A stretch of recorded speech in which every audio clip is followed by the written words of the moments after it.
우리 마음은 우리가 아는 것보다 훨씬 더 복잡 미묘한 시스템으로 구성되어 있어요. 그 중에서 제일 이렇게 신기한 게 우리가 우리 마음을 지키기 위해서 방어기제라는 게 디펜스 메커니즘이라는 게 있는데, 이 방어기제가 아주 재밌어요. 복잡 미묘하고. 그래서 제가 지난번부터 이제 방어기제에 대해서 설명을 드리고 있는데, 나는 내 마음을 잘 모르겠다, 다른 사람 마음도 모르겠다 하는 그 이유가 사실 방어기제 때문에 그렇거든요. 이 방어기제를 이해를 하시고 나면은 다른 사람 마음을 읽는 것이 좀 수월해질 것 같다는 생각이 듭니다. 프로이드의 그 설명에 의하면은 사람 마음 안에는 이제 세 가지 요소가 있다고 얘기를 하죠. 하나는 프로이드 말 그대로 하면은 그냥 초자, 이드, 자아라 그래요. 이게 슈퍼에고, 이드, 에고라고 그럽니다. 뭐 이렇게 설명하면 어려우실 테니까 쉽게 말하면은 내 마음 안에는 잔소리꾼이 있다는 거예요. 여러분들이 자기 마음을 한번 잘 들여다보세요. 그러면 나한테 훈계를 하는 소리가 들릴 거예요. 사람이라면 이렇게 살아야 돼, 그거 하면 안 돼 라고 얘기하는 소리가 있어요. 그를 도덕적 자아라고 부르기도 하고 초자라고 부르기도 하고, 걔가 너무 심하게 요구하는 게 많으면 폭군이라고 부르기도 하고, 그리고 왠지 걔가 날 갖다가 내 인생을 망가뜨릴 것 같다 그러면 내 마음 안에는 계부, 계모라고 표현하기도 해요. 어쨌건 이게 초자라고 하는데, 얘가 하는 말은 딱 두 개예요. 해, 하지마, 이거 두 개예요. 그래서 하나를 should, 또 하나는 should not 그래요. 하면 어떨까? 이게 없어요. 해, 하지마. 마치 이렇게 자기 하인 부리듯이 내 마음 안에서 나한테 명령을 내는 그것을 초자라고 얘기를 합니다. 근데 또 내 마음의 반대편에 있는 게 이드라는 건데, 얘는 그냥 철딱선이 없는 마음이에요. 돈도 없는데 뭘 하고 싶은 게 많아. 돈도 하나도 없는 게 백화점 지나가면서 나 명품백 갖고 싶어 라고 막 안에서 소리치는 그 소리가 이드라 그래요. 그래서 얘를 철딱선이 없는 애, 문제야, 아니면 inner child, 내 안에 있는 아이, 그렇게 표현을 합니다. 이 둘이 그렇게 쌈박질을 하는 거예요. 한쪽은 그런 거 하면 안 돼, 그러고 얘는 하고 싶어 라고 얘기를 하는 거죠. 이 두 가지 마음을 중재를 하려고 하는 게 가운데 끼어있는 이 에고라고 하는 거예요. 이 에고가 그래서 마음의 평정을 갖기 위해서 쓰는 방법을 방어기제, 디펜스 메커니즘이다 라고 얘기를 합니다. 근데 오늘 여러분들께 설명드릴 방어기제는 억압이라는 거예요. 참자, 이거를 억압이라고 합니다. 그래서 리그레션이라고 해요. 자, 억압을 하게 되는 이유는 이렇게 설명해요. 자아에게 부여된 과제 중 하나는 개인을 둘러싸고 있는 불안을 일으키는 위협과 위험을 처리하는 것이다. 그걸 직접 해결할 수도 있지만은 현실을 부정 왜곡해서 불안을 감소시키기도 한다고 해요. 그걸 이제 디펜스 메커니즘으로 하는데, 가장 흔한 방법이 내가 용납하기 힘든 생각, 욕망, 충동들을 무의식안으로 밀어 넣어버리는 거예요. 용납하기 힘든 생각이나 욕망이 어떤 게 있을까요? 뭐 저희들 같은 경우에는 길을 가다가 어마어마한 미인을 만났어요. 결혼하고 싶어. 근데 현실적으로 안 되잖아요. 그럴 때 어떻게 하죠? 그 욕망을 밀어 넣어버리는 거예요. 아, 이게 뭐 이런 쓸데없는 생각을 하는 거야 그러면서 밀어 넣어요. 그거를 억제라고 하는 거예요. 길 가다가 정말 잘생긴 남자를 만났어요. 남편하고 바꾸고 싶어. 그럴 때는 어떻게 해요? 그때도 마찬가지로 밀어넣어 버리는 거예요. 뭐 우리만 불쌍하게 사는 거 아니에요. 다 똑같아. 네. 돈, 아까 말씀드린 것처럼 돈도 하나도 없는데 백화점에 갔더니 너무너무 이쁜 가방이 있는데 이게 단위가 1000만이야. 그럼 어떻게 해요? 돈은 없고.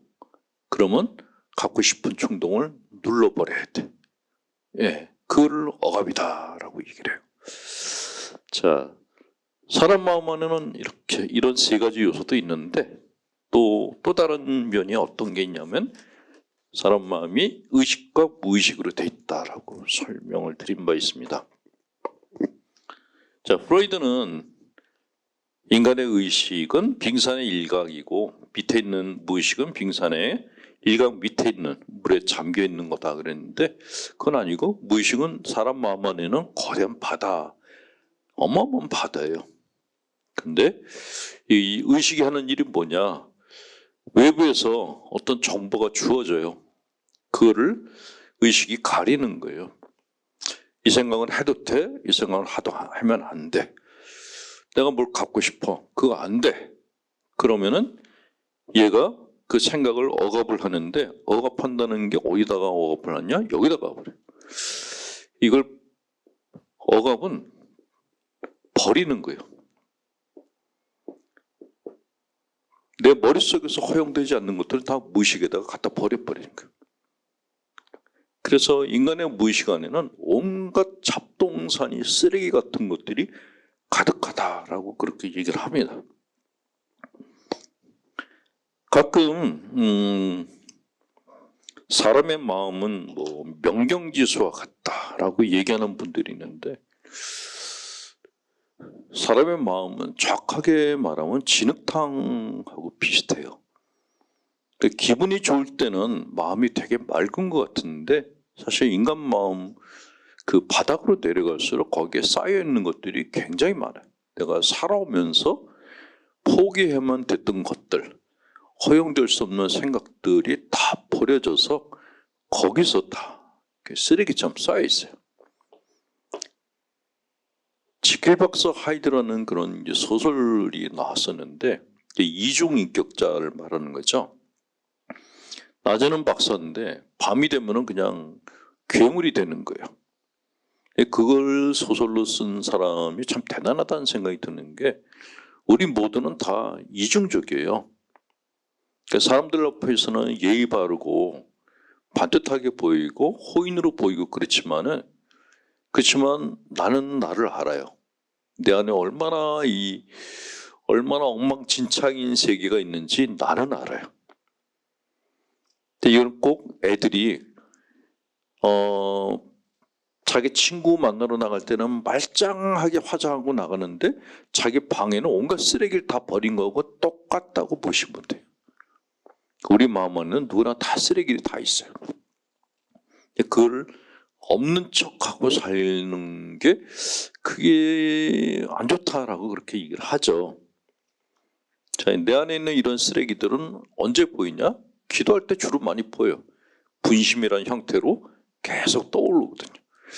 그게 마귀가 만든 것도 아니고 내가 만든 것도 아니고 내가 살아오면서 계속 버렸던 쓰레기들이 분심이라는 형태로 올라오는 것이다. 기도나 명상으로 그것들을 다 없애겠다? 불가능해요. 그냥 우리는 평생 그렇게 사는 거예요. 그 쓰레기들을 안고 살아가는 게 삶이다. 예. 그런데 방어기적에서 억압이 심한 사람들은 그런 것들을 용납을 못해서 더 묻어버려요. 자, 억압을 하는 건 자이지만 자아는 초자의 명령을 받아 행동한다. 초자의 힘이 클수록 억압이 많아진다. 그 도덕적인 생각을 많이 하는 사람들일수록 억압이 심해져요. 도덕적이라는 것은 뭐죠? 하지 말아야 될 것이 많은 게 도덕적인 삶인 거예요. 자, 도덕적으로 산다면 제가 질문 하나 드릴게요. 만약에 누가 여러분들 지금부터 도덕적으로 사십시오라고 얘기를 하면 편하세요? 불편하세요? 왜 불편할까요? 하지 말아야 될 게 많아졌다는 거예요. 이 도덕이 그래서 그렇게 좋은 게 아닌 거예요.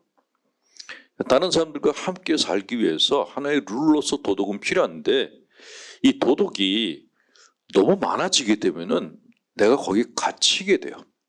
그리고 내가 갖고 있는 하고 싶은 것들을 다 억압을 시켜야 돼. 그 억압한 그 덩어리들이 뭘로 변하는지 아세요? 그게 한 덩어리로 변하는 거예요. 억압을 많이 한 사람들은 한이 많아요.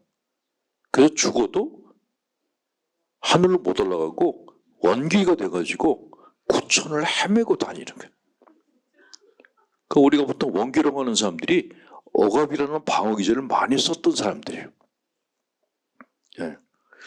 살면서 지가 할 거 다 하고 뭐 맺힌 거 없는 사람들은 그 사람들은 영혼이 가벼우니까 올라가는데 하지 못한 사람들이 다 가라앉아 있는 거예요. 자, 우리 안에 있는 초자아는 그러면 도덕적 자아는 어떻게 생겼을까요? 내가 반듯하게 살아야 된다. 이건 누가 얘기해 준 거죠? 부모님이에요. 그를 내면화라고 그렇게 얘기를 하는데 사람의 우리의 성격, 마인드를 형성하는 가장 근본적인 원인은 하느님이 아니고 부모예요. 부모님이 어린 나에게 계속해서 얘기해 준 것들이 있어요. 이렇게 살아라, 저렇게 살아라, 이건 하면 안 돼, 이건 해야 돼.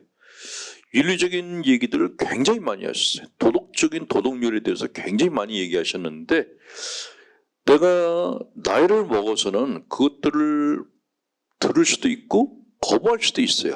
힘이 있으니까. 근데 어렸을 때는 힘이 없어요. 말 안 들으면 집에서 쫓겨나야 돼. 그러니까 어린 나이에 밖에 쫓겨나가지고 어떻게 먹고 살겠어요? 그러니까 애기들은 엄마들이 얘기하거나 아빠가 얘기하는 거는 그냥 다 받아들여요. 그거를 내면화라고 해요. 인터널리제이션이라 그래서 부모님의 소리를 내가 받아들여서 그걸 내 양심으로 만들어버리는 거예요. 그래서 초자라는 것이 이제 생기는데 문제는 부모님이 나한테 이렇게 이야기하는 훈계들이 적절한 것일 때는 초자도 적절하게 만들어지는데 이게 지나칠 때가 문제라는 거죠. 제가 가끔 일본에 여행 가면서 일본 사람들 만나면서 좀 안 됐다라는 생각을 할 때가 많아요. 어렸을 때부터 남에게 폐를 끼치지 말라는 얘기를 많이 듣고 자란대요. 폐를 끼치지 않는다는 게 어디까지인지를 모르겠는 거예요. 폐를 끼치지 않는다는 거는 다른 사람들의 집에 가서 뭐 이렇게 예를 들면 뭐 다른 집에서 나한테 이렇게 식사를 대접하려고 그러는데 그것도 먹지 말고 나와야 된다. 제가 들은 얘기 중에서 제일 마음이 아팠던 게 우리나라도 고독사가 많은데 일본은 고독사가 더 많대요. 근데 우리는 언론에 보도를 하는데 걔네들은 다 숨겨요. 고독사가 굉장히 많은데 바로 이웃집에 사는 사람인데도 고독사를 한다는 거예요. 죽은 지 뭐 40일이 지난 다음에 냄새가 나서 들어갔더니 이미 죽어 있더라. 그런 얘기들이 빈번하게 들린다는데 그 이유가 뭐냐 하면 폐를 끼칠까 봐. 내가 아프다고 이웃에게 얘기하는 폐를 끼치기 싫어서 그냥 혼자서 앓다가 죽는다는 거죠. 굉장히 외로운 민족이라는 생각이 들었어요. 자, 이렇게 잔정 없고 엄격한 부모 밑에서 자란 아이들이 억압이라는 방어기제를 제일 많이 씁니다. 아이들이 성장하나 아이들뿐만이 아니라 어른들도 내적으로 성장하기 위해서 필요한 것이 두 가지가 있어요. 우리 교회에서는 일반적인 종교에서는 언급하지 않는 것인데 첫 번째가 응석이에요. 두 번째가 반항이에요. 이 두 개가 굉장히 중요해요. 근데 보통 종교들은 응석 부리지 마. 이렇게 얘기를 하죠. 그리고 떼쓰지 말라고. 딴 사람들한테 민폐 끼치지 말라고 얘기합니다. 반항하지 말고 순종하라고 얘기를 해요. 그러니까 정반대로 가르치고 있는데 문제는 남들에게 배를 안 끼치고 늘 순종적인 삶을 살게 되면은 억압이라는 방어기제를 많이 쓰게 되고 한이 많아진다는 거예요. 그러니까 그 나이 때에는 어린 나이 때는 응석을 부려야 돼요. 때를 쓸 줄 알아야 돼요. 어린아이들이 너무 착하면은 그거 문제예요. 부모님들이 가끔 우리 애는 너무 착해가지고 뭐 이렇게 때 쓰는 게 하나도 없어요. 그런 분들이 계세요. 그럼 그 아이가 언제 때를 쓸까요? 나중에 써요. 어릴 때 안 썼다고 없어지는 게 아니라 그게 쌓였다가 나중에 나이 먹어서 쓰게 돼요. 생때. 아주 나이 먹어서 쓰면은 노망이 들었다고 그렇게 보통 얘기를 하죠. 근데 노망은 나이 먹어서만 부리는 게 아니라 50대에도 40대에도 30대에도 노망을 부려요. 늙을 노자만 안 쓸 뿐이지. 예. 어쨌건 흥석은 내적으로 성장하는데 필요한 거예요. 이 응석을 제일 많이 기도할 때 제일 많이 썼던 게 소아데레서 성녀예요. 기도할 때마다 하나님 앞에 가서 찡찡거렸어요. 떼쓰고. 그러고 또 성녀가 된 분이에요. 반항은 어떨까요? 반항은 내가 이미 기존의 틀에서 벗어나고 싶어하는 욕구가 반항으로 나타나는 거예요. 내 세상을 갖고 싶은 거예요. 그러니까 이제 옛날에 구태의연한 세상이 아니라 나만의 세상을 갖고 싶을 때 그 틀에서 벗어나고 싶어요. 그를 기성세대들은 왜 내 틀에서 벗어나가냐라고 비판을 하죠. 왜 반항하냐라고 얘기하는데 반항이라는 것은 성장하는데 굉장히 필요한 거예요. 신앙생활에도 마찬가지로 굉장히 중요합니다. 신앙 명제들에 대해서 물음을 던지고 그럴 수가 있냐라고 반항을 하셔야 돼요. 그래야지 신앙이 성숙한데 우리 교회는 이 두 가지에 대해서 굉장히 거부감이 심해요. 그러니까 신자분들하고 얘기를 하다 보면은 밖에서는 사회적 신분이 높은데 신앙적인 수준은 유아적인 분들이 굉장히 많아요. 그게 바로 응석과 하나님에 대한 응석과 반항을 시도해보지 못한 탓에 그런 결과를 간다는 거죠. 자, 보통 우리는 아이들을 보면서 쟤 참 반듯하게 잘 자랐다라고 칭찬하는 경우가 있습니다. 근데 사실 반듯하게 잘 자란 거는 그 좋은 현상이 아니에요. 반듯하게 자라기 위해서 얼마나 많은 걸 눌렀겠어요. 언젠가는 폭발을 해요. 밖에서는 멀쩡한 신사인데 술만 먹으면 개가 되는 사람들이 한두 사람이 아니에요. 술을 깨면은 정말 신사인데 술만 먹으면 바로 조정꾼이 되는 거예요. 그러니까 자기가 눌렀던 게, 이 누르고 계속 있는 게 이게 힘의 한계가 있어요. 계속 누를 수가 없거든요. 그러니까 내가 의식이 있을 때는 의지로 눌러버리는데 술 먹으면은 술 먹는다는 것은 내가 갖고 있는 의지를 포기한다는 거예요. 그러면 얘가 올라와요. 술 먹고서 온갖 게임판을 다 쳐요. 그 술 깨고 난다면은 다 잊어버려. 내가 그랬냐고. 근데 실제로도 기억을 못해요. 억압했던 것들이 튀어올랐기 때문에 무의식이 올라온 거기 때문에 자기 의식은 그걸 기억을 못해요. 그래서 뭐 필름이 끊어졌다는 등 뭐 그런 얘기를 하는 거죠.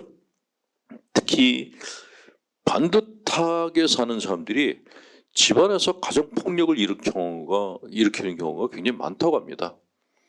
밖에서 괜찮은 사람이라는 역할을 유지하기 위해서 많은 걸 눌러야 되는데 집에 들어와서는 내가 더 이상 괜찮은 사람으로 보일 필요가 없다라는 생각이 드는 거예요. 내가 내 아내하고 자식 앞에서까지 이렇게 해야 되나? 그럼 바로 행사하는 게 폭력이라는 거죠. 자, 우리 교회는 또 하나의 부모 역할을 합니다. 어릴 때는 부모님이 나에게 유아적인 훈계를 했다고 하면은 교회는 굉장히 성숙한 훈계를 해주는 곳이죠. 그래서 교회에서 얘기하는 훈계 중에 제일 많은 게 죄짓지 말고 살라, 신자답게 살아라, 이런 얘기들을 많이 해요. 그런데 죄가 어디부터 어디까지인지는 얘기를 안 해줘.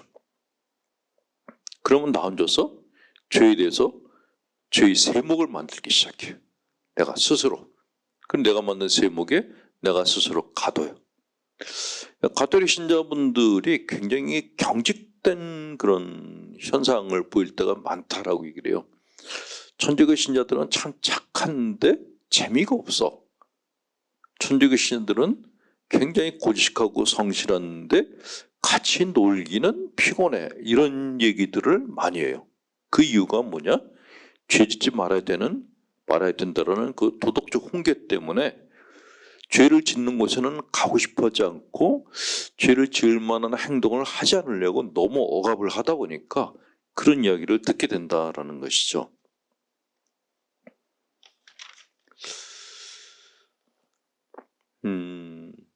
가끔 신자분들 중에서 신부들 중에서 신자분들을 쥐잡듯이 잡는 사람들의 이야기를 듣곤 해요. 상담소를 하면서 전국에서 이메일이 들어오는 거예요.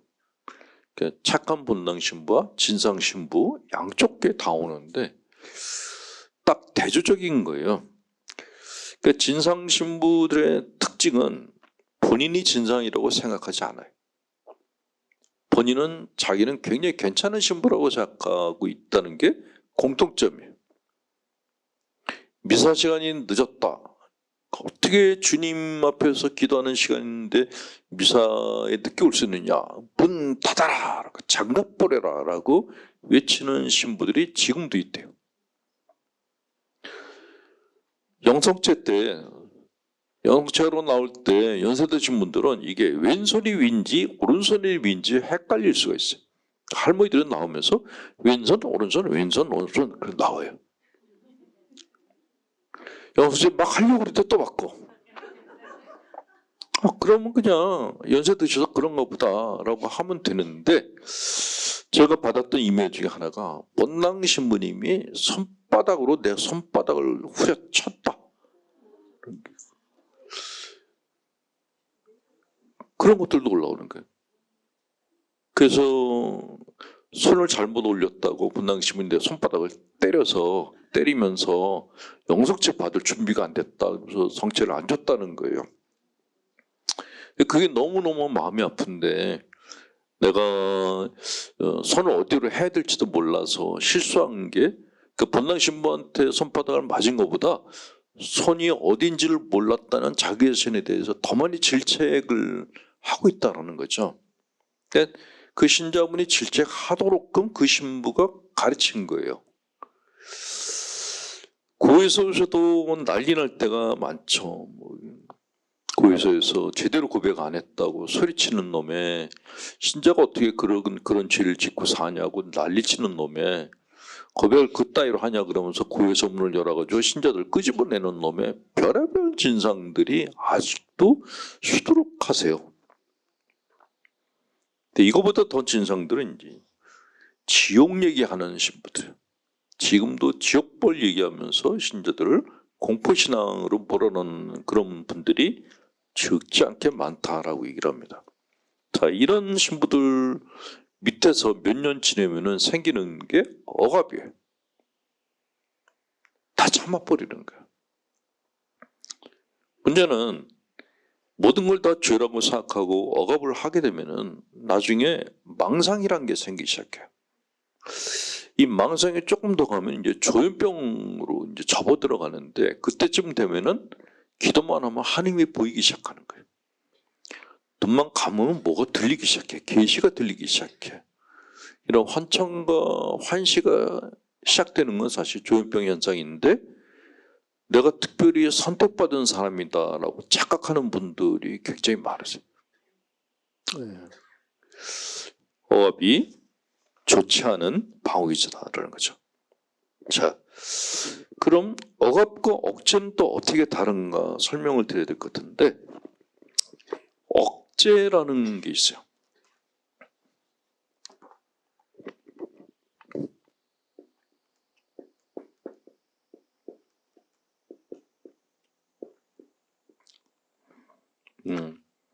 어감은 리그레션이라고 그러고 억제는 서프레션이라고 합니다. 억압이라는 것은 무의식적으로 이루어지는 것이고 억제는 내가 의식적으로 하는 것이죠.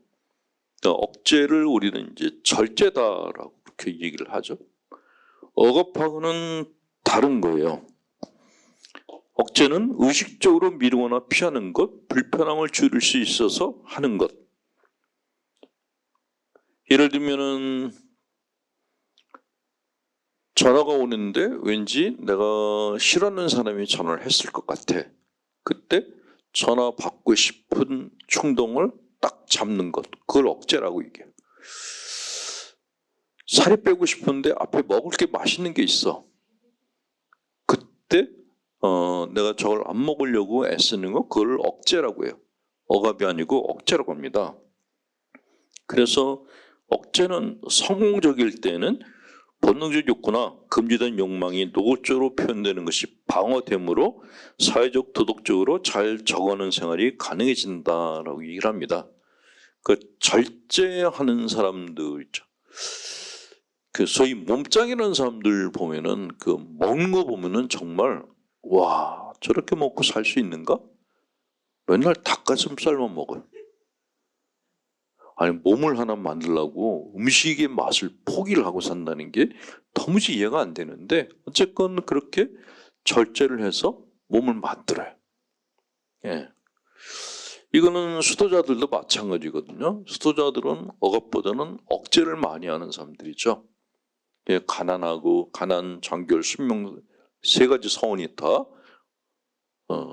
절제, 억제에 대한 선이라 그렇게 이야기하시면 됩니다.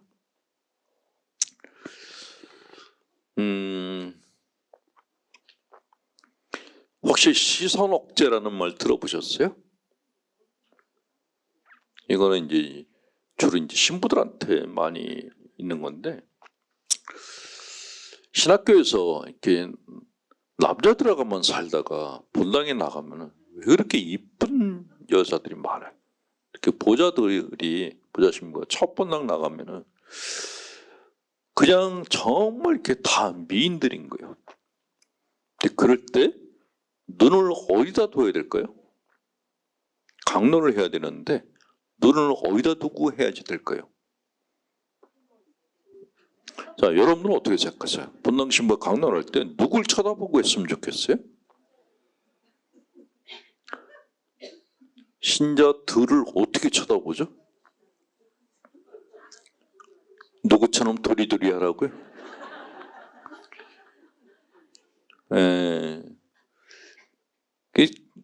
아예 문당 나가서 제일 어려운 게 시선을 어디다가 둬야 될지 모르겠다는 게 첫 번째 관문이었어요. 강론을 하는데 어디를 봐야 되지? 근데 제가 첫 본당에 나가서 그 강론을 하는데 신자분들이 상당히 많았거든요. 눈을 어디다 둬야 될지 몰라서 그냥 대략 가운데쯤을 보고서 했어요. 근데 가운데 이상하게 굉장히 이쁜 자매가 항상 거기 앉아있는 거야. 근데 미사 온 사람들은 뭐 수백 명이거든요. 근데 어차피 누굴 보고 얘기를 해야 될 텐데 잘 됐다 그래서 그 자매를 보고서 이제 강론을 했어요. 근데 나중에 그 여자랑 무슨 관계냐라고 소문이 나기 시작해요. 저는 깜짝 놀랐어요. 어떻게 알았지? 나는 그냥 막연히 쳐다봤는데 딴 분들이 다 아는 거예요. 그래서 그 다음에 어떻게 했게요? 맨 뒤에 있는 시계를 보고 얘기하기 시작했어요. 시계랑 대화를 하는 강론 시간이에요. 본당 신부님들이 되게 특히 이제 젊은 신부들은 되게 허공을 보면서 말을 하는 이유가 밑에를 내려다보면은 누구를 봤다라고 얘기하는 거예요. 그럼 신자들 전체를 보면 되지 않느냐 그러는데 안 돼요. 이렇게 보는데 어떤 년한테 더 많이 시선이 머무르려 가지고 금방 알아. 그 인간은 의식으로 자기를 통제를 못해. 무의식으로 하잖아요. 무의식으로 저 여자가 마음에 든다 그러면 1초라도 시선이 조금 더 머물러 있는데 그거를 귀신같이 알아내요. 대단해요. 예, 시선 억제.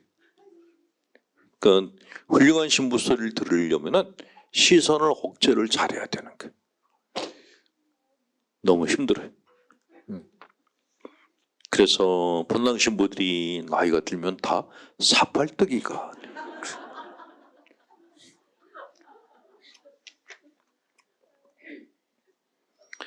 제가 본당 신부 안 하는 이유 중에 하나가 그건데, 본당에 있으면은 신자분들이 왜 우리는 미워하고 누구만 이뻐하냐. 이게 강남이건 강북이건 시골이건 다 똑같아. 가는 데마다 누군 미워하고 누구는 미워하고 이 얘기를 계속 듣는데 그게 지겨워서 본당을 안 나가는 거예요. 상담소는 환자들밖에 안 오니까, 신자가 없으니까, 그리고 제가 만날 일이 없으니까 그런 소리 안 들으니까 머리가 안 아픈 거예요.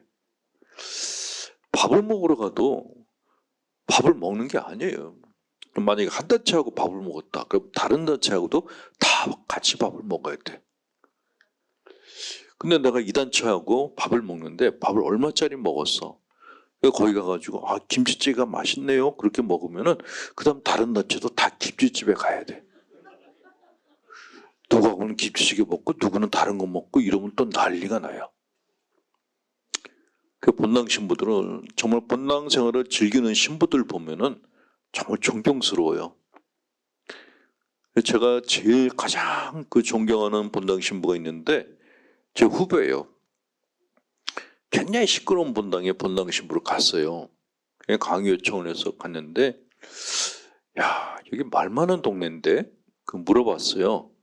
야, 이 본당이 서울교육에서 시끄럽기로 이름난 본당인데 어떻게 지낼만 하냐? 그랬더니, 형, 나는 신자들이 다 귀여워. 그러는 거예요.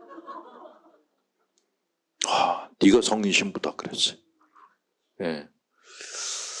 그러니까 신자들이 응석을 뿌리건 때를 쓰건 뭐건 그게 다 귀엽게 보여야지 본당 신부인 거예요. 근데 저는 죽었다 깨나도 그게 안 돼서 그냥 포기했어요. 네. 자, 억압이라는 방어 기제는 위협적 충동, 감정, 소원, 상상, 기억들이 의식되는 것을 막아준다. 특히 죄의식, 창피함, 자존심의 손상을 일으키는 경험들, 이런 것들은 고통스러운 불안을 일으키기 때문에 바로 억압을 해버린다라는 것이죠. 자, 우리가 사는 이 시간대는 과거, 현재, 미래로 되어 있어요. 근데 이 중에서 가장 중요한 시간이 뭐냐 그러면 대개 현재다라고 얘기를 해요. 틀린 말은 아니거든요. 그런데 내가 현재를 살아가는데 선택이라는 걸 하는데, 이 선택은 뭐에 근거해서 하냐? 과거에 의해서 선택을 하게 돼요. 과거에 내가 경험했던 것들에 의해서 현재를 선택을 해요. 현재를 살고 미래를 선택을. 그래서 상담을 하면서 과거를 탐색하는 게 굉장히 중요한 과제 중에 하나인데, 근데 이 과거라는 것이 꼭 좋은 것만은 아니거든요. 여러분들도 과거에 대한 기억들을 갖고 있는 분들이 많죠? 예. 어떤 가수가 과거는 흘러갔다라고 얘기를 합니다. 시간적으로는 흘러갔어요. 그런데 과거에 대한 기억은 안 없어져요. 그냥 다 있어요.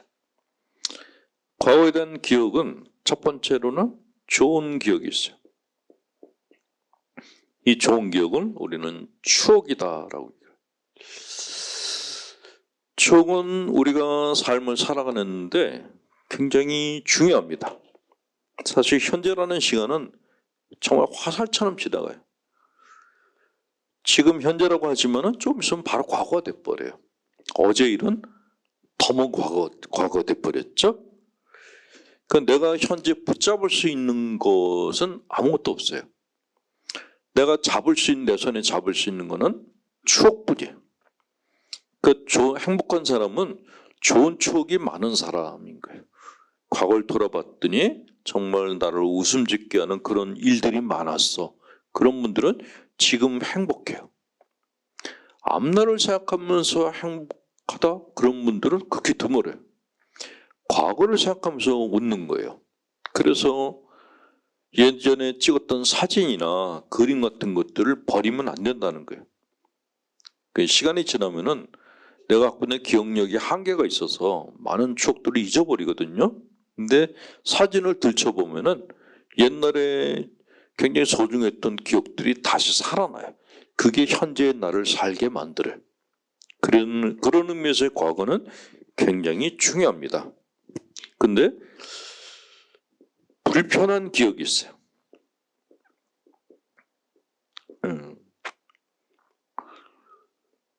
옛날 생각을 했는데 마음이 편치가 않아. 그런 것들. 어떤 것들이 있을까요? 다들 불편한 기억들이 한두 가지씩은 있을 거예요. 그 불편한 기억을 이게 떠올랐다가 가라앉았다, 떠올랐다, 가라앉았다 그래요. 근데 여기까지는 괜찮은데 세 번째가 문제. 창피한 기억들이 있어. 남들한테 정말 보여주기 싫은 기억들이 있잖아요. 지금은 내가 번듯하게 잘 사는데 옛날에 너무너무 가난하게 살았어.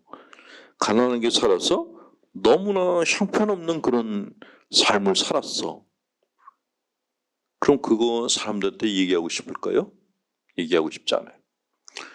성형수술 받은 후하고 성형수술 받기 전하고 생각하시면 돼요. 성형수술 받고 난 다음에 내가 성형수술 받기 전에 걸 갖다가 이렇게 막 보여주면서 자랑하는 사람이 있을까요? 다 숨기고 싶어요. 누구나 다 자기 과거를 숨기고 싶어하는 것들이 있어요. 그것들은 깊이 묻어버려요. 근데 깊이 묻으면은 그 다음에 생기는 현상이 뭐냐? 내 과거를 아는 사람들은 다 죽여버리고 싶은 생각이에요. 내 과거의 흔적을 조금이라도 아는 사람들은 다 없애버리고 싶다라는 적개심이 올라와요. 내가 자수성가에서 성공을 했는데 옛날에 찌질했을 때 친구가 찌질하게 나타나가지고 나를 찾아. 그럼 안 만나고 싶어. 그게 사람들 마음이에요. 네. 이렇게 우리 마음 안에는 좋은 기억, 불편한 기억, 창피한 기억들이 층층이 다 쌓여 있습니다. 그래서 어쩔 수 없이 우리 마음 안에는 묻어버린 것들이 많아요. 억압해버린 것들이 많아서 누구나 다 마음이 다 무거워요. 네. 나만 이렇게 마음이 무거울까? 안 그래요. 누구나 다 무거운 기억들을 갖고 살아요. 가톨릭 교회는 이제 고해성사라는 게 있는데 저는 이 고해성사가 정말 중요하다고 생각되는 거예요. 이 컨페션 한다는 것, 고백을 한다는 게 뭐냐면 그 불편하고 창피했던 기억들을 털어내는 거예요. 짐을 줄이는 거거든요. 그래서 고해 신부하고 고해성사 볼 때 벽이 있는 거예요. 그래서 내가 내 얘기를 다 할 수가 있죠. 가끔은 고해 신부하고 그냥 벽 없이 고해성사를 보고 싶다고 하는 분들도 있어요. 그런데 그 고해 신부한테 내가 정말 남들에게 말 못할 걸 다 고백했어. 그 다음에 어떤 마음이 올라올까요? 그 다음부터 저 신부를 감시하기 시작해. 저게 딴 데 가서 내 얘기를 하면 어떡하지? 그리고 그 신부가 나를 갖다 조금이라도 이렇게 불편하게 보면은 저게 내가 얘기한 것 때문에 날 저렇게 보는 거 아닐까? 그렇게 생각하게 돼요. 예. 그래서 제가 신자분들이 나한테 와서 고해성사 보고 싶다 그러면 도망가는 이유가 그거예요. 명동 성당 가서 보시라고, 거기 상설구에 가서 보시라고. 고백을 하는 것도 힘들지만 고백을 듣는 건 더 힘들어요. 예, 별로 듣고 싶지 않아요. 자, 기억이 중요한 거는 어렸을 때 부모님이 너무 많이 싸웠어요. 뭐 틈만 나면 부부싸움에 뭐 못 살겠다 이혼하겠다고 막 난리를 쳐요. 그런 집안에서 자란 아이들은 가정에 대한 환멸감을 가져. 나는 결혼 안 할 거야. 지금 비혼주의를 주장하는 애들이 나오기 시작했잖아요. 그 비혼주의의 원인 중에 하나는 이제 경제적인 원인이 크고, 그 일찍 시집 가가지고 시댁하고 복잡한 관계에 매이기 싫다. 난 좀 내 인생을 더 잘 살고 싶다라는 그런 소망도 있는데, 또 하나의 원인은 부모가 가정생활에 어떤 이상적인 모습을 보여주지 못했을 때 자식들이 비혼주의를 선택을 해요. 결혼해가지고 저렇게 사느니 혼자 사는 게 낫겠다라고 생각한다는 것이죠. 가장 바람직한 가정은 어떤 거냐? 아이들이 나는 우리 아빠랑 닮은 남자 만나서 결혼할 거야. 나는 우리 엄마 닮은 여자 만나서 결혼할 거야. 이런 얘기를 하는 집안이 가장 바람직한 집안이에요. 나는 우리 아빠처럼 안 살 거야. 나는 우리 부모처럼 안 살 거야. 이게 가장 좋지 않은 집안이라는 것이죠. 기억이 그래서 현재 나의 선택을 좌우하는데 굉장히 큰 영향을 미친다라고 얘기를 하는 겁니다. 자, 억압이라는 것은 이렇게 얘기를 하기도 해요. 억압은 생매장이다. 억압은 무조건 눌러놓고 없는 척하는 것과 같다. 일종의 생매장이다 라고 얘기를 하는데, 그러나 억압된 것은 완전히 사라지질 않는다. 무의식에서 살아 움직인다. 원래의 모습으로 나타날 수는 없지만 상징적인 모습으로 변장해서 자꾸 얼굴을 보이려 한다. 그래서 나타나는 게 꿈이에요. 내가 어떤 소망을 가졌는데 그 소망을 억압을 했어요. 그럼 억압을 해서 눌러놓으면은 내가 살아야 되잖아요. 그 무의식이 나를 위로해 주기 위해서 꿈이라는 걸 제공을 해주는 거예요. 네가 실제로는 정말 괜찮은 여자하고 만나서 결혼해서 살 수는 없지만 꿈에서라도 해봐. 그래서 나온 영화가 구운몽이에요. 그 승려가 절에 찾아온 처녀를 보고 반했는데 뭐 벗고 나올 수 없잖아요. 그러니까 부처님이 꿈속에서 결혼 생활을 해서 애도 낳고 시고 잘 살게 해준 거예요. 깨고 났더니 자기는 다시 승려야. 근데 꿈속에서 깨달음을 얻었다라는 거죠. 그 스님들은 참 그런 걸 너무 잘 만들어. 정말 그 스님들의 그런 게 재능이라고 해야 될까? 놀라워요. 가톨릭은 꿈에서 결혼했다 그러면 그것도 고해성사 보라 그래. 가톨릭은 인간의 무의식까지 다 통제를 하려고 그래. 그 미사 시간에 생각과 말과 행위로 지은 죄라 그래요. 아니 어떻게 생각으로 지은 죄까지 고백하라 그러지? 말도 안 되는 그런 요구를 하는 그런 기도문이죠. 어쨌건 내가 억압한 것들은 다 꿈에서 나타나고, 꿈에서 증상으로 나타난 것들은 그거 죄가 아니고 그냥 억압에 대한 보상이라고 생각하시면 돼요. 가끔 젊은 신부들이 고민을 얘기할 때가 있어요. 자기는 정말 이렇게 칼같이 살고 있는데 꿈만 꾸면은 난장판으로 산다고, 그런 고민을 얘기하는 친구들이 진짜 있어요. 그래서 그거는 은총이라고 생각해라. 그래서 네가 깨어있을 때 너무 열심히 살았기 때문에 하나님께서 너한테 보상으로 꿈을 준 거다. 그렇게 설명을 해주는데, 이 완전 강박적인 애들은 그 얘기를 받아들이지 못해요. 나는 꿈에서도 경건하게 살고 싶대요. 그러면 살아서 경건하고 꿈에서도 경건하게 살면은 몸과 마음이 쉬지를 못해요. 일찍 가요. 자, 어쨌건 내가 어떤 욕구에 대해서 억압을 하게 되면은 그 잔상만 보여도 깜짝깜짝 놀래요. 예를 들어서 여러분들이 처녀 때 사모했던 남자들이 있었겠죠? 근데 내가 결혼하고 한참 지났는데 그때 그 남자하고 비슷한 남자가 지나가. 그런 마음이 어때요? 한 사람도 없었어요? 다 수녀원 출신들인가? 네. 내가 정말 좋아했던 그 여자애랑 닮은 사람이 지나가면 나이를 먹었는데 그때 그 어린 그 모습하고 닮은 사람이 지나가면 가슴이 설레요. 이게 억압을 해놨던 거를 그 잔상이 건드려서 나타났던 현상이란 거죠. 헤어졌던 여자가 짜장면을 너무너무 좋아했잖아요. 그럼 짜장면 집 지나갈 때마다 눈물이 나요. 누가 짜 그러기만 해도 가슴이 짠해져요. 이게 사람 마음이에요. 그러니까 우리 마음은 그렇게 강하지 않아요. 그리고 눌러놓은 게 너무 많아가지고 마음속에 늘 눈물투성이 한투성이에요. 그게 사람 마음이에요. 내 마음이 이렇다라는 것을 인정을 해주면은 그때부터 조금씩 편해져요.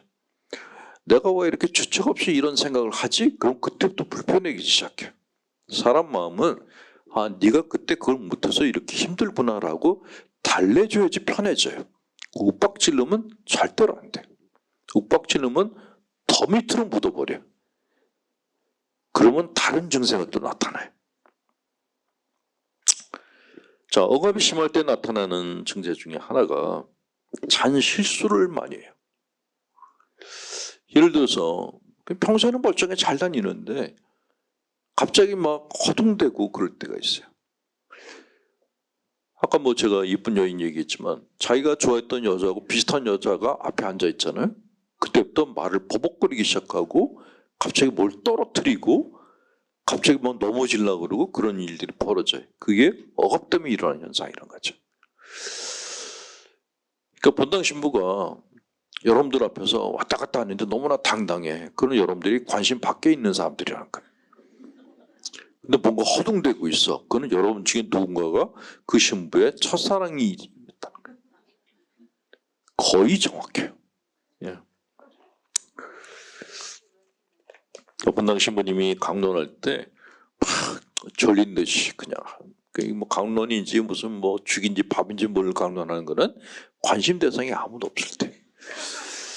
자기 관심 대상이 누가 있다. 그때부터 막 생기가 돌기 시작하고 말이 막 톤이 이게 액티브해져요. 그럴 때는 여러분들은 어떤 년을 쳐다보고 있을까 하고 시선을 딱 쫓아갈 필요가 있어요. 자, 억압을 많이 하게 되면 나타나는 현상, 수도자 컴플렉스라는 게 나타날 수 있어요. 수도자가 아니라 수도자 컴플렉스라고 해요. 경직된 삶을 살 수 있다라는 것이죠. 사실 억압은 정상적 성격 발달에 필요합니다. 내가 모든 걸 참지 않고 다 해버린다고 하면은 난리가 나죠. 다른 사람들한테 폐를 끼치게 되고, 적당한 억압은 성격 발달에 중요하다고 그렇게 얘기를 해요. 그런데 오로지 억압만 하는 경우에 모든 걸 다 참고 끊고 그래야 된다라고 할 경우에는 억압 의존증이라는 게 생기는데, 첫 번째 나타나는 부작용이 현실과의 접촉이 한정된다고 합니다. 예전에 신자분 중에 그런 분들이 있었어요. 죄를 짓지 않기 위해서 가지 말아야 될 때가 너무 많은 거예요. 오래전에 스님들은 중국집도 안 갔어요. 짜장면에 무슨 죄가 있는지 중국집을 안 가더라고요. 그러니까 가야 될 곳과 가지 말아야 될 곳이 너무 구분이 많은 거예요. 본당이실 때 본당 스님들을 외식을 시켜드리려고 그러는데 나중에 포기하고 그냥 돈만 드렸어요. 어디 가자 그러면 거기는 회칙이 어긋나고, 어디 가자 그러면 거기도 어긋나고, 어디 가자 그러면 거기도 어긋나고. 그래서 그냥 돈을 드렸어요. 그랬더니 집에서 끓여 먹더라고요. 아예 안 나가는 거예요. 예. 자, 이렇게 억압이 많으면은 현실과의 접촉이 점점 더 한정되게 되고 긴장감이 많이 생기게 됩니다. 억압이라는 건 눌러놓은 거잖아요. 이게 편한 상태가 아니에요. 언제 튀어나올지 모르니까 긴장하면서 살 수밖에 없어요. 세 번째는 그러다 보니까 융통성이 없고 소심하다는 인상을 주게 되고 경직 현상이 나타나요. 입술을 꽉 물고 몸이 나무 토막처럼 굳어있는 현상이 나타난다라고 얘기를 합니다. 프로이드가, 심리학자 프로이드가 자기한테는 환자들 중에서 히스테리성 마비 증세를 가진 사람들을 많이 봤다고 하는데 되게 독실한 크리스찬들이었대요. 그러니까 교회에서 이것도 죄, 저것도 죄 그러니까 못한 거예요. 근데 내가 손이 뭘 갖고 싶은데 못 가지게 해. 그러면 손이 발작을 일으켜. 마비 현상이 나타나요. 만약에 여러분들 길 가는데 너무 먹고 싶은 게 있는데 잠깐 먹지 마! 그러면 입이 발작을 일으켜. 우리 몸이 참 희한해요. 하지 말라 그러면 하진 않는데 발작을 일으켜. 그걸 히스테리성 마비라고 얘기해요. 살다가 갑자기 어디가 마비가 온다라는 거는 내가 하고 싶은 걸 못했다라는 거예요. 네. 그 마비가 왔을 때는 하시는 게 좋아요. 어떤 남자를 좋아해. 가서 그냥 저는 너무 좋아요라고 말만 하면 돼요. 만약에 이제 새로운 본나시면 너무 마음에 들어. 죽은 내 신랑하고 비슷하게 생겼어. 그럼 가가지고 아유 우리 죽은 신랑하고 너무 닮았어요라고 얘기하면 돼요. 근데 그걸 말 못하고 내가 이런 얘기를 했다가 저 신부가 나를 어떻게 볼까 이런 생각하면은 그때부터 입이 뒤틀리기 시작해요. 이렇게. 그게 히스테리성 마비라 그래요. 이 마비 증세는 되게 고지식한 분들이 많이 와요. 가야 될 곳을 못 가면 다리가 마비가 와요. 발로 뭘 하고 싶은데 그걸 못하면은 발가락에 마비가 오기 시작해요. 만지고 싶은데 못 만지면 손가락 마비가 오기 시작해요. 이쁜 여인을 보고 가슴이 두근거려야 되는데 그걸 누르면은 심장 마비가 오기 시작해요. 그래서 신부들이 심장 마비로 많이 떠났어요. 그 신체적인 반응은 숨길 수가 없어요. 심리적으로는 억압이 가능한데 억압된 것은 반드시 신체적인 현상으로 나타나요. 그래서 그를 신체화 현상이라고 정신의학에서 용어로 아예 만들었어요. 내가 신체적으로 어디가 아파. 병원에 갔더니 아무 증세가 없대요. 이유가 없대. 그러면 정신적인 거예요. 그러니까 정신적으로 내가 못한 게 뭐가 있지라고 생각하고 그게 딱 생각나면 마비 증세가 사라져요. 몸은 참 신기해요. 네. 자, 욕구라는 거는 인간이 갖고 있는 욕구는 사람이 살아가는 데 필요한 생존 기제예요. 근데 성욕이나 물욕이나 이런 것들은 강물하고 비슷해요. 이걸 내 손바닥으로 막겠다고 하는 거는 그게 억압이에요. 손바닥으로 막겠다는 거죠. 불가능해요.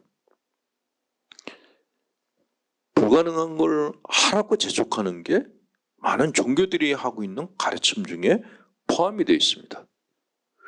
근데 자기 힘 이상의 노력을 하게 되면은 과부하가 걸리고 자칫하면 망상으로 빠질 수도 있다라는. 억압을 많이 하면 나타나는 현상 중에 하나가 일전이라는 건데 마야라고 하는 게 있어요. 마야. 게슈탈트 치료에서 펄스라는 심리학자가 너무 많이 억압을 하면은 마야가 나타나요. 마야 문명할 때 그 마야가 아니고요. 망상이야. 망상을 마야라고 하는데 이 망상은 결핍 욕구가 강할 때 나타난다 그래요. 예를 들면 내가 너무너무 배고파요.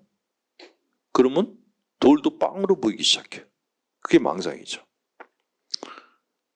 이런 망상 증세는 누구나 다 가질 수가 있는데 억압이 심하면은 망상 현상이 더 심해진다라고 그렇게 얘기를 하는 거죠. 그 누르면은 그걸 더 생각하게 됐다라고 얘기를 해요. 심리학자 다니엘 웨그너라는 사람이 실험을 했다고 합니다. 대학생 10명한테 지금부터 무슨 생각을 해도 괜찮은데 흰 곰이란 생각은 하지 말아라 라고 얘기했대요.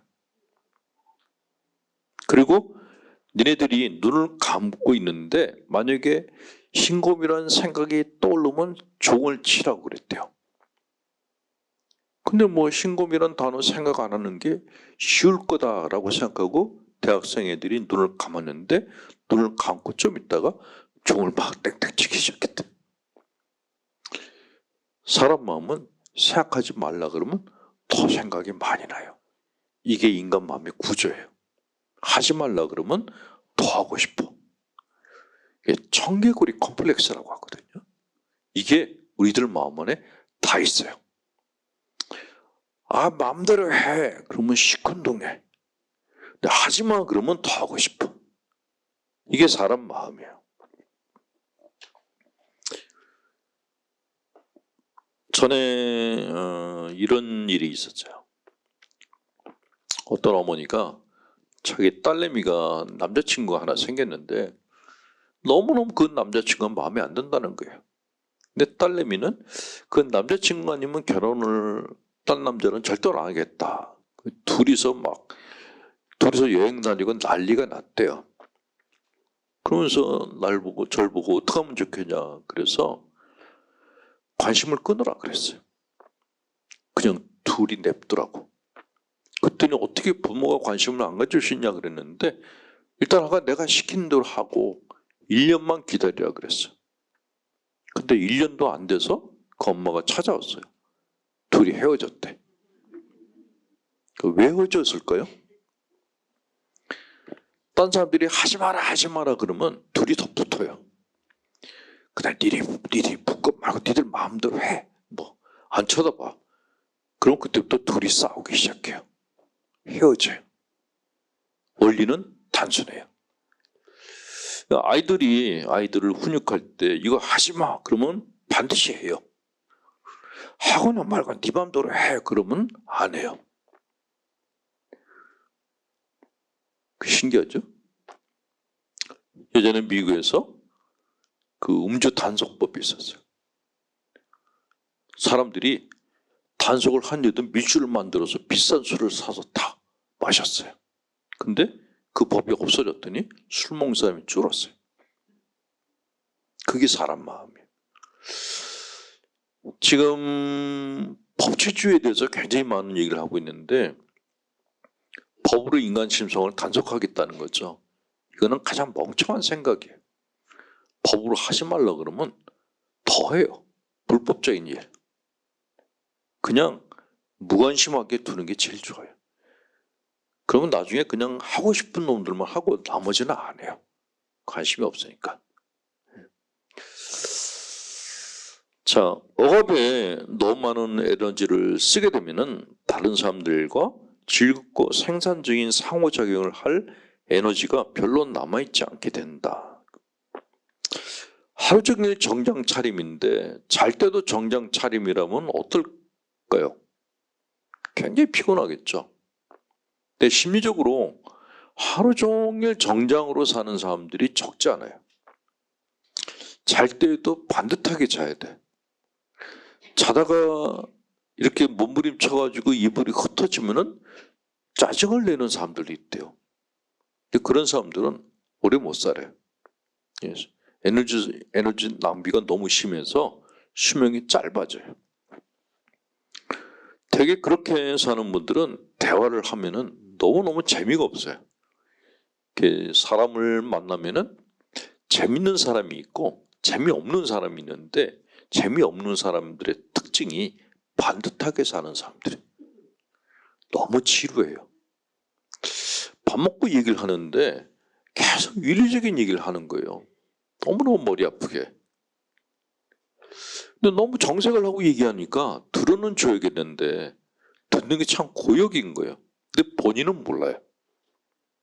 그게 억압이 심한 사람들의 특징이다. 자, 억압이 심한 사람들이 입에 달고 사는 말이 있어요.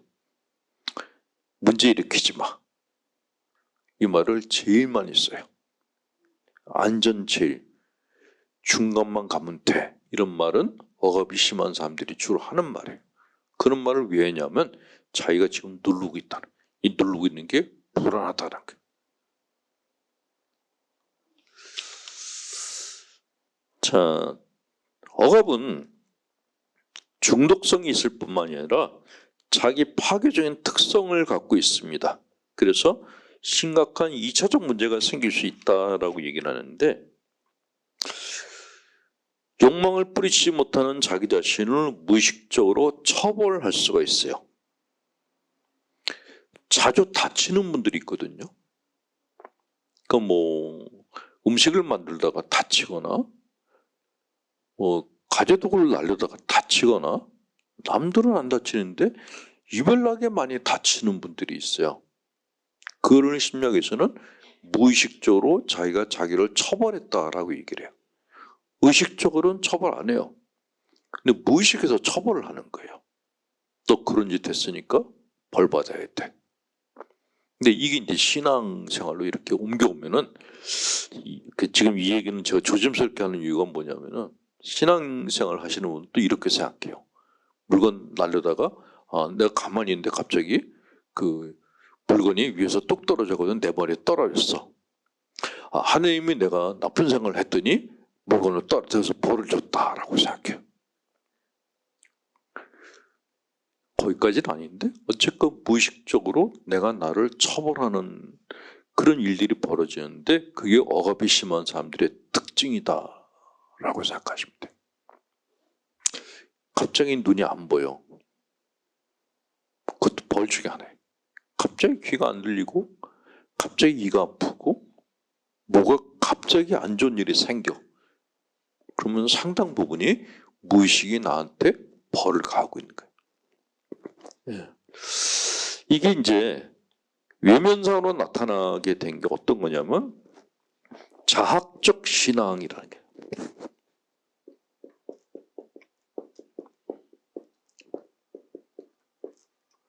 예. 내가 나를 학대를 하는 신앙으로 연장이 되게 돼요. 예전에 고신극기라고 그랬어요. 자기 몸을 자기 몸과 마음을 이렇게 고되게 단련시키는 고신극기라는 것을 많이 했어요. 그래서 내가 나를 때리는 편태, 내가 나를 굶기는 단식, 고기를 안 먹이는 금욕, 이런 것들을 자기한테 했어요. 외면상으로는 주님의 순환을 동참하기 위해서 한다고 하는데, 또 다른 면으로는 뭐냐? 내가 나를 벌을 주는 거야. 내 안에 있는 욕망이 잘못했다라고 생각하고 내가 나를 벌하는 거죠. 그 불가에서는 그게 더 심해서 자기 성기를 아예 고세시키는 중들도 있었다 그랬죠. 손가락을 불에다 지지는 사람들도 있었어요. 몸이 무슨 죄예요? 그 더 문제는 욕망의 죄라고 생각하고, 이거는 강박신경증이고 잘못된 생각이라는 것이죠. 열심히 신앙생활을 하기 위해서 자기 몸을 그렇게 학대를 한다라고 얘기하는 분들이 있는데, 만약에 여러분들 자제분들이 열심히 살기 위해서 밥도 안 먹고 고기도 안 먹고 자기 자신을 때린다면은 그 부모 마음이 어떻겠어요? 불편하죠. 하느님은 어떻겠어요? 만약 하느님이 니들이 내 참된 자식이 되려면 욕망을 다 끊고 자기 자신을 학대하고 고기도 먹지 말고 굶주려야 된다라고 하느님이 그렇게 얘기했다면, 그 하느님은 진짜 하느님이 아닌 거예요. 그건 변태죠. 과학성애자죠. 근데 많은 신앙인들이 참 하느님이 아닌 자기가 만든 과학적인 하느님을 믿고 계세요. 그걸 우리는 우상숭배다라고 얘기를 해요. 부모님이 자식들에게 바라는 거는 행복이에요. 자식의 행복. 하나님이 우리에게 바라는 것도 똑같아요. 사람들이 행복하게 살길 바래. 싸우지 않고 서로 행복하게 사는 것을 보는 게 하나님의 뜻이고 꿈이에요. 그러려고 신앙생활을 하는 것이고 그 위의 것들은 아니에요. 사람이 만든 생각들이라는 거죠.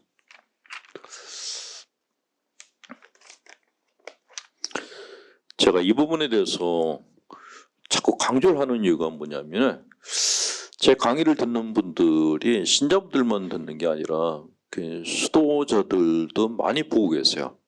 근데 실제로 이렇게 정신적으로 문제가 있는 분들은 신자분들만 있는 게 아니라 수도자들 중에도 많아요. 수도원의 특성상 안에서 일어나는 문제를 밖으로 이렇게 드러내고 싶어 하지 않기 때문에 거의 다 은폐를 하고 있어요. 근데 문제는 병이 났는데 병을 은폐하게 되면 그 병이 나아지는 게 아니라 악화가 되거든요. 수도자들은 밖에 나갈 기회도 별로 없고 안에서 이제 살아야 되니까 어떻게 보면 바깥 사람들보다 더 정신적인 문제가 더 민감해요. 그래서 그분들한테 좀 도움을 줘야겠다라는 생각이 들어서 그래서 이제 약간 지금 어렵게 설명을 드리는 건데 한 번은 지방에 있는 봉쇄 수녀원에서 연락이 온 거예요. 유튜브 영상 잘 보고 있다고. 이 봉쇄 수녀원에서도 보고 있구나. 그래서 그분들을 위해서라도 이 강의를 해야겠다라는 생각을 했죠. 네. 저도 이렇게 강의를 좀 재밌게 해드리고 좀 사람들 많이 불러드리고 그렇게 할까 그랬는데 수녀님들이 우리가 영상을 보고 공부하고 있다고 얘기를 하시는 바람에 그래 토요일날 특강은 그냥 공부를 시켜드려야겠다. 그래서 이렇게 하고 있습니다. 자, 억압으로 불안을 방어하려고 하다가 실패를 하면은 투사, 상징화 이런 다른 방어 기제들이 나타나게 되고 그 결과로 신경증, 정신병 증세가 나타나기도 한다라고 얘기를 합니다. 색안경을 낀다고 보통 얘기하는데 그런 컴플렉스가 생기게 돼요. 얼마 전에 제가 들은 얘기인데 여행을 이제 본당 신부님들이 신자분들하고 같이 순례를 가면은 별의별 일들이 다 일어난다고 그래요.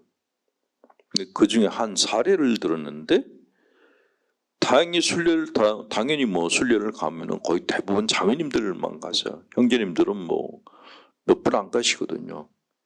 근데 자매님들하고 순례를 나가면은 바깥에 나가면은 굉장히 더 예민해져요.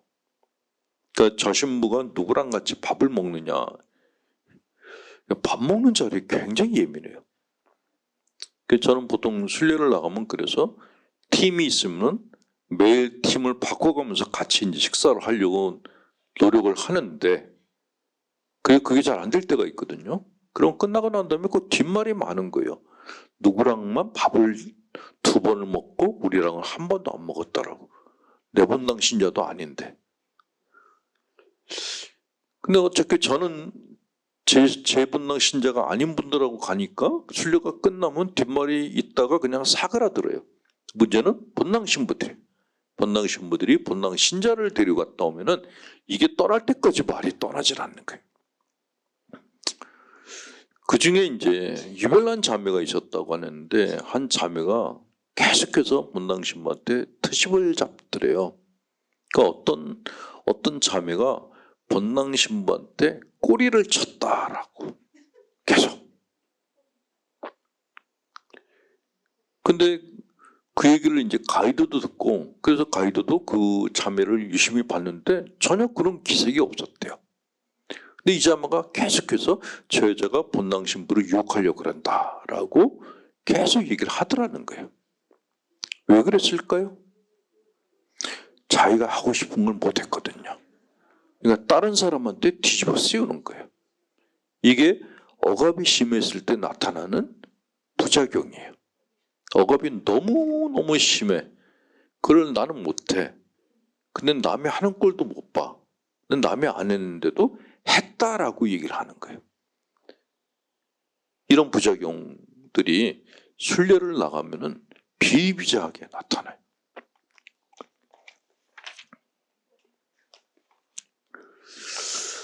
자, 억압은 편견을 만듭니다. 억압이 심할수록 편견과 선입견이 많아진다. 왜 선입견이 많아지냐면은 사람에게는 자기 허용 범주라는 게 있어요. 여러분들도 다 자기 생각을 갖고 있잖아요. 근데 생각을 어디까지 할까요? 내가 나에게 허용하는 생각의 범주가 어디까지일까요? 한번 생각해 보세요. 아니 뭐 내가 나 혼자 생각하는데 무슨 범위가 있겠어? 천만의 말씀이에요. 우리는 우리가 갖고 있는 생각에 범주가 있어요. 그 밖으로 안 나가요. 근데 이게 사이즈가 다 달라. 어떤 사람은 그냥 막 온 세상을 다 헤매고 다녀, 생각이. 근데 어떤 사람은 딱 옹기끌음만큼만 생각하는 사람이 있어요. 생각이 좁다, 넓다라고 보통 얘기를 하죠. 그걸 자기 허용 범주라고 얘기를 합니다. 자기 스스로가 갖고 있는 생각의 벽이 있어요. 그 밖을 안 나가.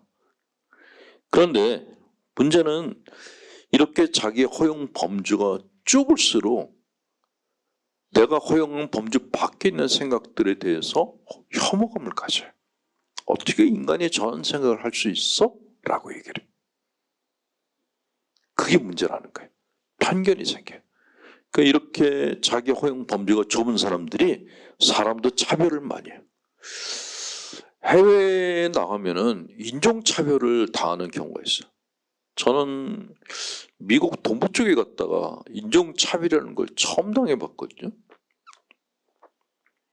그게 느껴지는 거예요. 그 서양 애들이 저를 바라보는 눈길이 이상한 거예요. 내가 지들한테 아무 짓도 안 했는데 그냥 그러려니 했는데 한 번은 버스를 타고 투어를 가게 됐는데 버스 안에 사람이 꽉 차고 두 자리가 비었어요. 근데 빈 한 자리는 이제 그때 같이 여행 갔던 자매가 앉고 나는 이쪽에 앉았어요. 그 자매가 별로 내 마음에 안 들었거든요. 그래서 같이 앉기 싫어서 그 자매가 앉길래 저는 떨어져 앉았어요. 아까도 얘기했지만 저는 가리는 게 너무 많아요.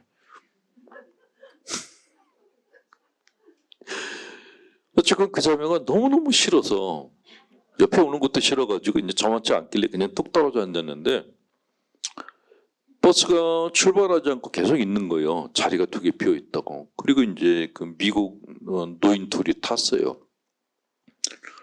탔으면 할머니는 그쪽 앉고 영감은 나한테 오면 되잖아요. 근데 지네 둘이 같이 앉겠다고. 버스에 탄 가이드가 저한테 오더니 일어나래요. 일어나서 저기 니네 같은 인종끼리 가서 앉으래요. 처음으로 겪어보는 일이에요. 그래서 싫다 그랬어요. 내가 왜? 안 가. 나 여기가 좋아 그랬어요. 다시 또 막 영어로 설명하는데 난 영어를 몰라 그랬어요. 그랬더니 그 노인 부부가 저를 막 째려보는 거예요. 그래 이것들이 왜 날 쳐다보고 째려보고 지랄들이야. 화가 나서 더 안 일어났어요. 그냥. 그랬더니 영감이 제 옆에 앉고 할망구가 절로 갔어요. 영감이 입이 이렇게 나왔어. 아니 내가 내 자리에 앉겠다는데 왜 네가 나한테 그런 짓을 하는 거야? 저도 화가 나가지고 쳐다도 안 봤죠. 버스에서 내려서 투어를 하는데 그 서양 영감들끼리 모여가지고 저를 보고 손가락질을 하고 있더라고요.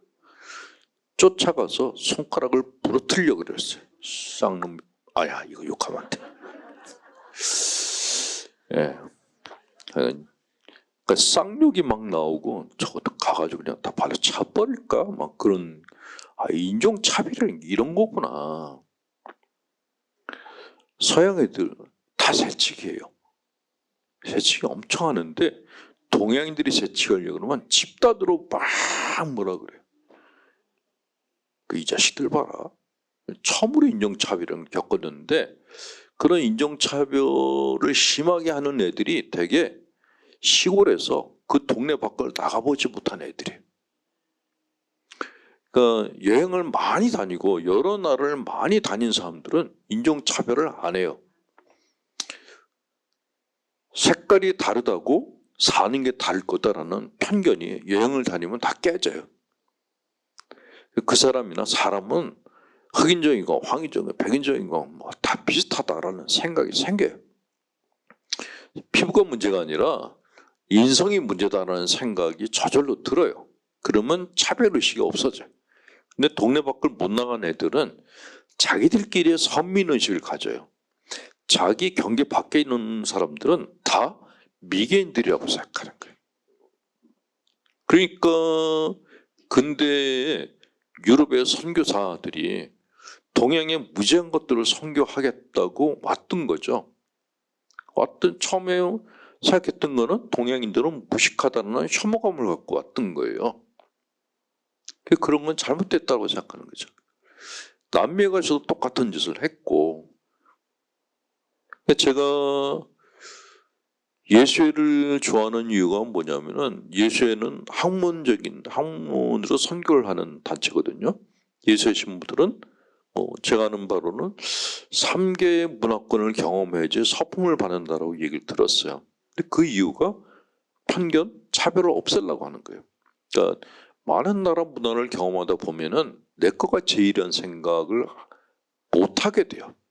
다른 나라 문화를 존중하게 되거든요. 그러니까 예수의 선교사들은 다른 나라에 가서 제일 먼저 십자가를 내세우고 교회를 만들지 않았어요. 가면 제일 먼저 하는 게 병원을 만들었어요. 치료를 해주고 그 다음에 학교를 만들고, 그리고 그 사람들이 니네 누구야? 그때 우리는 하나님을 믿는 사람들이야 라고 얘기를 했어요. 그러니까 낮은 자세로 갔던 거죠. 근데 그런 예수가 그러는 꼴을 못 본 다른 수도애들이 우리는 유럽의 선택된 민족이야 라고 가서 니들은 야만족이야 그러면서 강제 선교를 했는데 원주민들을 너무 많이 죽였어요. 스페인 이쪽 선교사들이 남미 쪽에 가가지고 깜짝 놀랐던 게 콜롬비아에 갔는데 수도원 안에 단도대하고 교수형 처하는 그게 있는 거예요. 이게 왜 여기 있냐 그랬더니 원주민들을 거기서 죽인 거예요. 그런 짓거리를 했던 것들이 유럽 선교사들이었고 유럽 군대들이었고, 근데 그거를 막으려고 했던 게 예수였어요. 그 오래전에 나온 영화 중에 미션이라는 영화 있죠. 그게 그때 그 상황을 영화로 만드는 거예요. 근데 실제 상황은 그보다 더 했다 그러더라고요. 예. 가톨릭이라는 외피를 뒤집어 썼다 그래서 다 진정한 그리스도의 제자들은 아니었다라는 걸 남미에 가서 확인을 했죠. 자, 어쨌건 내가 억압이 심하고 내 허용 범주가 좁을수록 편견이 심해진다. 이거는 영성적이건 심리적이건 다 똑같아요. 그래서 아까도 얘기했지만은 우리는 반항을 할 줄 알아야 되고, 내가 갖고 있는 신앙관을 깨트리는 용기를 가져야 되고, 다른 종교에 들어가서 그 종교의 맛도 보셔야 돼. 여러 나라를 다니면서 다른 민족의 문화도 맛보고 종교도 맛보고 그러셔야 돼. 그러다 보면은 내 거가 중요하다라는 생각이 저절로 들어요. 국내에만 있는 사람한테 우리나라가 최고다라고 얘기를 하면은 씨도 안 먹혀요. 근데 다니다 보면은 밥이 얼마나 맛있는 줄 알게 돼요. 여기서는 맨날 이태리 셰프가 만들어준 스파게티니 이게 맛있어요, 최고예요, 이태리 식당에 다니잖아요. 이태리 가서 열흘 동안 스파게티 먹어보세요. 김치가 그리워져. 그 사람 마음이 그런 거예요. 그러니까 이것만 해 그러면 안 되고 뭐든지 다 해봐 그래야 돼요. 허용 범주가 넓어야지 멘탈도 건강해지고 억압이라는 방위 기제도 해체가 돼요. 억압이란 방어가 해체가 되면 그때부터 선택을 하고 절제를 하는 단계에 들어가게 돼요. 그걸 일컬어서 성숙한다라고 얘기를 하는 거죠. 자, 억압이 심하면은 나타나는 부작용 중에 하나, 문제의 어른이 될 가능성이 높다고 합니다. 아까 말씀드린 것처럼 청개구리 컴플렉스가 생긴다는 거죠. 그래서 법을 어기고 사회적 관습에 대항하는 그런 철딱선이 없는 어른이 될 가능성이 높아졌다라는 것입니다. 네. 자, 억압은 실제적 정상적 기능을 방해한다.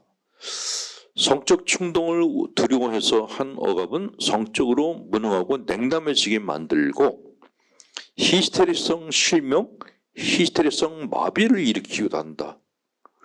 근육이나 눈이 정상인데 보거나 움직이지 못하게 만들 수도 있다.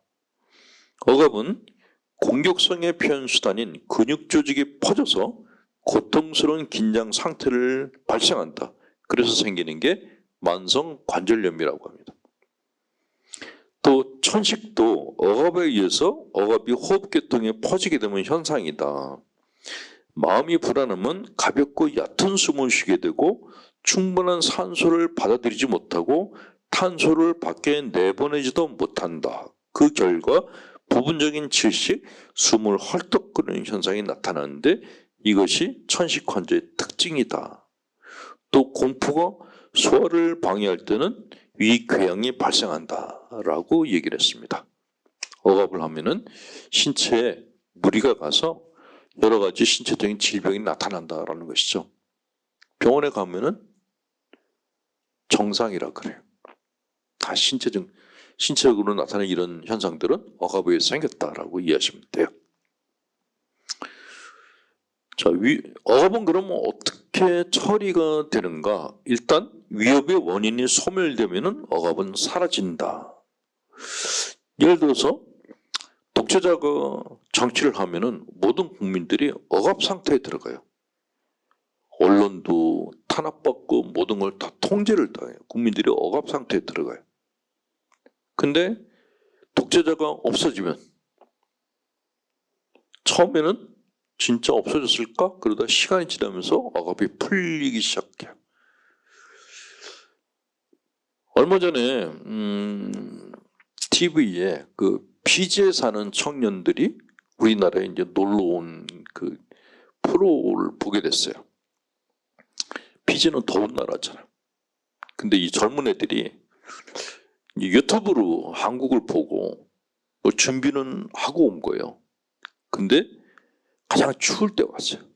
가장 더운 날에서 가장 추울 때 내렸어요. 인천공항에 내렸는데 춥다라는 걸 처음 아는 거예요. 셋 다 말이 많은 애들인데 얼어붙으니까 입이 얼어붙었어. 그걸 보면서 독자라는 게 저런 거겠구나 하는 생각이 들었어요. 그러니까 너무 추우니까 감정 표현하는 얼굴 근육이 굳어져 버리고 입도 딱 닫아버리고 그냥 걷기만 하는 거예요. 저 상태구나. 근데 방에 들어서 따뜻해지니까 그때부터 다 이렇게 하기 시작해요. 저거구나. 억압이라는 것이 저런 거구나. 그 억압을 심하게 하면은 얼굴도 굳어지고 근육도 딱 굳어지고 말도 안 하게 돼요.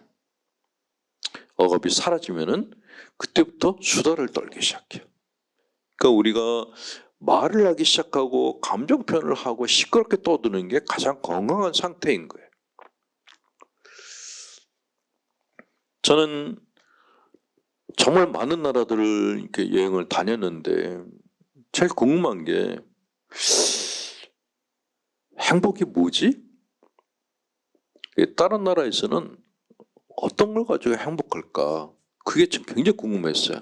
그 국민들을 행복하게 해주는 정치 시스템, 사회 시스템이 너무 궁금했어요.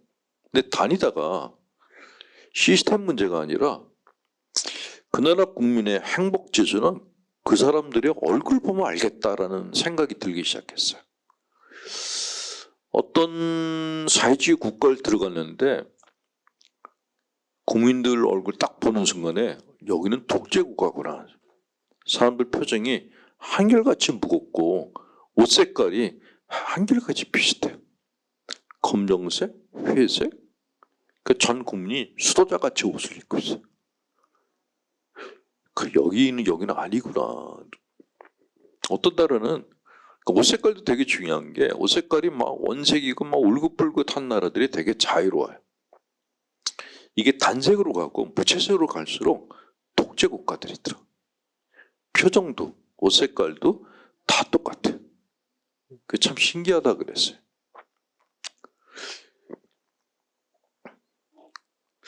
우리나라는 되게 알쏭달쏭해요. 국민들이 하고 싶은 말 다 하고 살아요. 되는 말이든 안 되는 말이든 다 하고 살아. 그리고 감정 표현도 다 해. 그런 관점에서는 굉장히 행복 지수가 높은 나라예요. 근데 자살자도 굉장히 많아. 이건 뭐지? 딱 어느 가늠대로 측정하기가 정말 어려운 나라가 우리나라다라는 생각이 들더라고요. 자, 억압은 현실 검증을 하고 나면은 억압을 할 필요가 없어요. 현실 검증이란 내가 굉장히 이렇게 원하던 어떤 것의 현실을 알고 나면은 억압이란 방위죄가 사라진다라고 얘기를 합니다.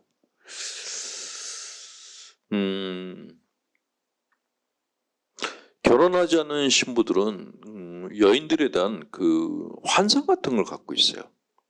그 나이 들어서 똑같은데 정말 이쁜 여자는 착할 거다. 착한 여자는 나한테 늘 순종할 거다. 그런 여자랑 살면 얼마나 행복할까 하는 이런 생각을 젊을 때 이만큼 갖고 있다가 나이 들어오면서 조금만 지는데 그래도 남아있어요. 근데 이게 언제 깨질까요? 환속한 신부들이 얘기를 들으면 깨져요. 환속한 신부들이 되게 날라리들이 환속 안 해요. 한량 같고 날라리 같은 신부들은 끝까지 사제생활을 해요. 근데 착하고 고지식하고 잘 참는 애들이 주로 환속을 많이 해요. 너무 많이 참아서 환상이 생기는 거예요. 그때 자기 환상 속에 생긴 여인과 비슷한 여인이 나타나면은 이게 정신 착란을 일으켜가지고 옷을 벗고 나가요. 근데 그 착란 상태가 언제 깨질까요? 결혼하고 1년째 깨진대요. 1년째 되면은 바가지를 긁기 시작하고 돈 벌어라고 난리치기 시작하면서 내가 착각했구나 하는 생각이 든다는 거죠. 결혼 1년 차에 다 후회를 한대요. 그런데 환속한 신부하고 결혼한 자매들도 똑같은 얘기를 해요. 제대 위에 있을 때가 멋있었다. 데리고 살아보니 그놈이 그놈이더라 라고 똑같이 얘기해요. 예. 자, 어릴 때부터 많이 참고 사신 분들에게는 억압을 해소할 수 있는 두 가지 방법만 짧게.